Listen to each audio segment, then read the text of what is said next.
ગયા છે કેનરા બેંકના ED Bhavendra Kumar. Good morning sir. CNBC बाजार में आपका स्वागत है।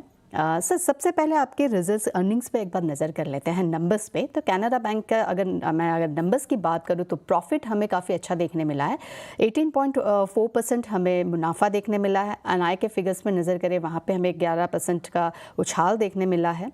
नेट एनपीए ग्रॉस एनपीए भी हमें अच्छे नंबर्स देखने मिले हैं, वहाँ पे भी काफ़ी एक दबाव हमें देखने मिला है, यानी नंबर्स वहाँ पे भी हमें अच्छे नज़र आते हुए नज़र आ रहे हैं। बट प्रोविज़न पे सर थोड़ा सा हमें उछाल देखने मिला है।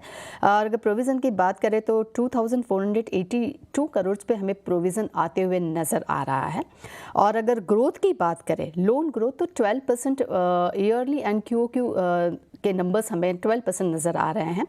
एनाम्स के फिगर्स पर नज़र करें वहाँ पे भी हमें अच्छा खासा एक उछाल देखने मिला है, पर सर स्लिपेजेस इस बार बढ़ते हुए नज़र आ रहे हैं, यानी कि न्यू एनपीए हैं वो हमें इस बार 3400 करोड़ पर हमें देखने मिल रही है। सर मेरा पहला क्वेश्चन आपसे ये रहेगा कि ओवरऑल जो रिजल्ट्स आए हैं उसको लेकर आपका क्या व्यू बन रहा है अभी फिलहाल के लिए? नमस्कार सभी दर्शकों को, सीएनबीसी बाजार के दर्शकों को हमारा नमस्कार। जहाँ तक हमारे बिजनेस की बात है, जैसा आपने बताया, जो टोटल जो बिजनेस है वो 11.31% बढ़ के 22,73,000 करोड़ हमने बनाया है अभी एज ऑन 31 मार्च 2024। और उसमें हमारा एडवांसेस 9,60,000 करोड़ का है और डिपॉजिट 13,22,000 करोड़ का है। और उसमें भी जहाँ तक एडवांसेस की बात है, लोन एंड एडवांसेस की, वो 11.34% बढ़ के 9,60,000 करोड़ है। और डिपॉजिट 11.29% बढ़ के 13,22,000 करोड़ का है। और एनपीए जैसा आपने बोला, एनपीए काफ़ी कम हुआ है, नेट एनपीए भी कम हुआ है। और फर्स्ट टाइम हमने हाईएस्ट डिविडेंड शेयर होल्डर्स को दिया है, वो 161%, 16 रुपया पर शेयर जो है हम लोग देने जा रहे हैं। और जहाँ तक प्रोविज़न की बात है, वो भी हमने फ्लोटिंग प्रोविज़न किया है। और बिजनेस ग्रोथ भी जो हमने गाइडेंस दिया था, हम लोग उसी लाइन पे हैं। हमारा जो बिजनेस ग्रोथ है almost on the same line what we had given in the past. और इस साल भी करंट फाइनेंशियल ईयर में भी हमारा जो ग्रोथ गाइडेंस है वो भी बराबर है। हम लोग 12 से 14% का, 10% हमने दिया है, लेकिन हमारा जो एक्चुअल ग्रोथ होगा वो 12 से 14% का होगा।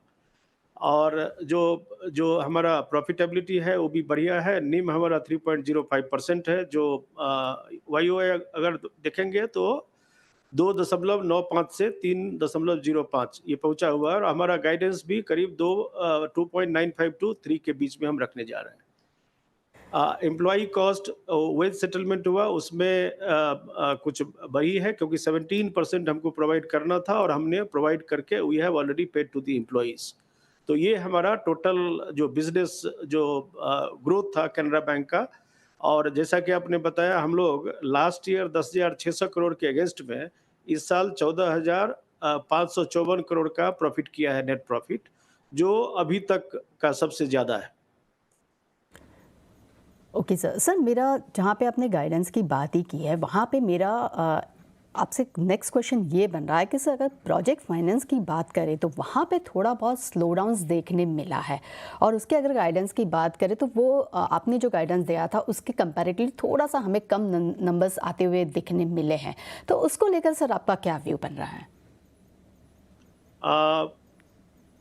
एक्चुअली ये जहाँ तक ये प्रोजेक्ट फाइनेंस की बात है, तो हमने कुछ जो लो यील्डिंग, जो जैसे बोलते हैं ना लो यील्डिंग फ्रूट था, उसको हमने सेट किया है कुछ कॉर्पोरेट बुक में।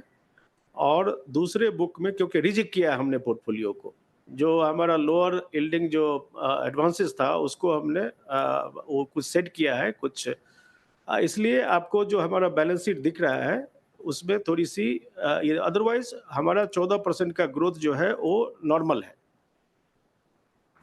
ओके सर मेरा नेक्स्ट क्वेश्चन ये रहेगा कि सर इंडस्ट्रियल लोन ग्रोथ की अगर मैं बात करती हूँ तो वहाँ पे भी सर थोड़े नंबर्स है थोड़े वीक नज़र आते हुए देखने मिले हैं, और वो ईयरली और क्वार्टरली दोनों ही नंबर्स में थोड़ा सा हमें दबाव देखने मिला है। तो इंडस्ट्रियल लेवल्स पे क्या इश्यूज़ हुए थे, या तो वॉट एवर क्या रीज़न थे जिसकी वजह से ये नंबर्स कम आए हैं और आने वाले क्वार्टर्स के लिए आप क्या एक्सपेक्टेशन रख रहे हैं?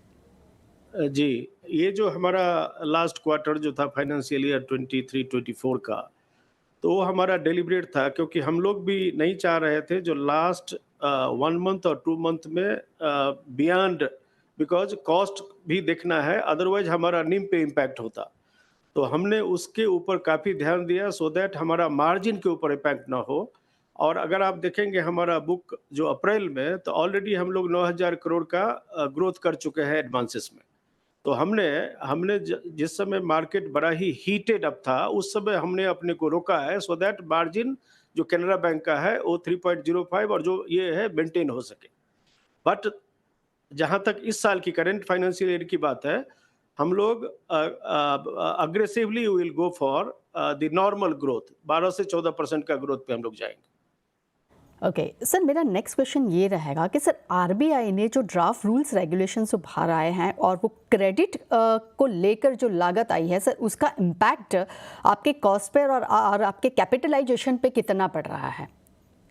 जहाँ तक आरबीआई का ड्राफ्ट जो सर्कुलर की बात है, तो अभी तक बहुत सारी क्लैरिटी जो है हम लोग सीख कर रहे हैं आरबीआई से थ्रू आवर डिपार्टमेंट, क्योंकि हमें नहीं मालूम है जो उसका फ्लोर लिमिट क्या होगा।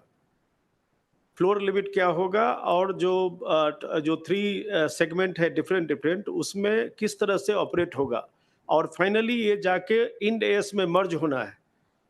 तो हमारा इम्पैक्ट जो है, सिंस अभी तक क्लैरिटी भी नहीं है, और जो भी इम्पैक्ट होगा, सपोज 5%, 2.5% और 1%, we are going to pass it to the customers. तो हमारे बुक पे इम्पैक्ट नहीं होना चाहिए, और अगर थोड़ा मोड़ा होगा तो हम लोग little bit of that will manage and rest will be passed on to the customers.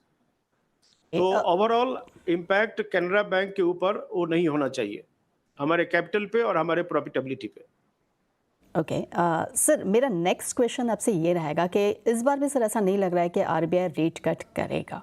अगर वो रेट कट नहीं करता है तो FY 25-24 वर्सेस आपका एनआईएम के लिए आप क्या एक्सपेक्टेशन रख रहे हैं? लास्ट ईयर भी लिक्विडिटी का थोड़ा ये था, टफनेस था, and even if rate cut is not there, अगर नहीं होता है तो हम लोग एक्सेप्ट यही नॉर्मल ग्रोथ जो 12 से 14% का हमारा गाइडेंस है, ये हम लोग अचीव करेंगे। और कैनरा बैंक हम लोग अभी से, जैसे हमने बहुत सारे प्रोडक्ट भी लॉन्च किए हैं हमारे कासा में, लाइबिलिटी साइड में, और सिमिलरली एडवांसेस साइड में। एमएसएमई के ऊपर हमारा काफ़ी जोर है, रैम सेक्टर के ऊपर काफ़ी जोर है, एग्रीकल्चर भी हमारा बढ़िया कर रहा है। तो हम लोग कुछ ऐसा डाउन स्लाइड नहीं देख रहे हैं। हम लोग नॉर्मल ग्रोथ करेंगे जो हमने पास्ट लास्ट ईयर किया है। Similar growth also will be happening this year in the current financial year also.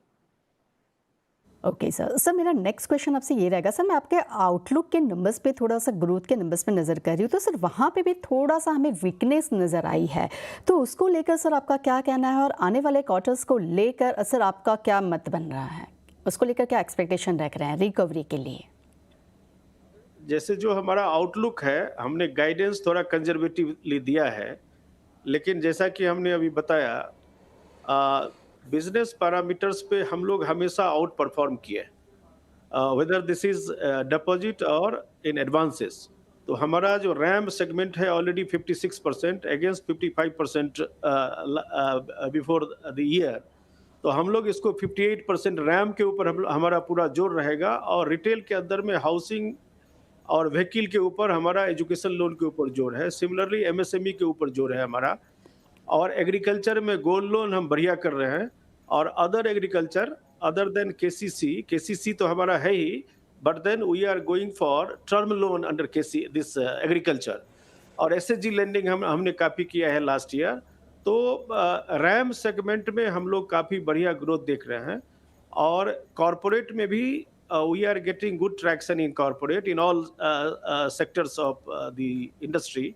तो हमारा जो ग्रोथ 12 से 14% का जो हमने, दो गाइडेंस तो हमने कम दिया है, लेकिन 12 से 14% का हमारा ये आउटलुक जो है वो we are keeping on that. Sir मेरा आपसे लास्ट क्वेश्चन ये रहेगा कि सर फिलहाल आप किसी भी सब्सिडरी के हिस्से को बेचने की कोई योजना बना रहे हैं, और या तो आप कैपिटल राइज के लिए आपकी कोई योजना बन रही है? सब्सिडी, जहाँ तक सब्सिडी की बात है, तो हमारा CHL को हम उसमें हम अपना शेयर अपलोड हुई पब्लिक में जा रहे हैं। सिमिलरली कैनरा रेबेको हमारी दूसरी सब्सिडरी है म्यूचुअल फंड का, उसको भी हम पब्लिकली लिस्ट करेंगे। और दूसरे सब्सिडरी में अभी तक हमने नहीं सोचा है, and as and when time comes और जब हमको वैल्यू नजर आएगा तो विल गो फॉर दैट। लेकिन अभी तक फिलहाल अभी कुछ भी नहीं है उसमें। Okay, thank you so much sir हमारे साथ जुड़ने के लिए, और sir all the best for coming quarters. Thank you so much. Thank you so much. Thank you.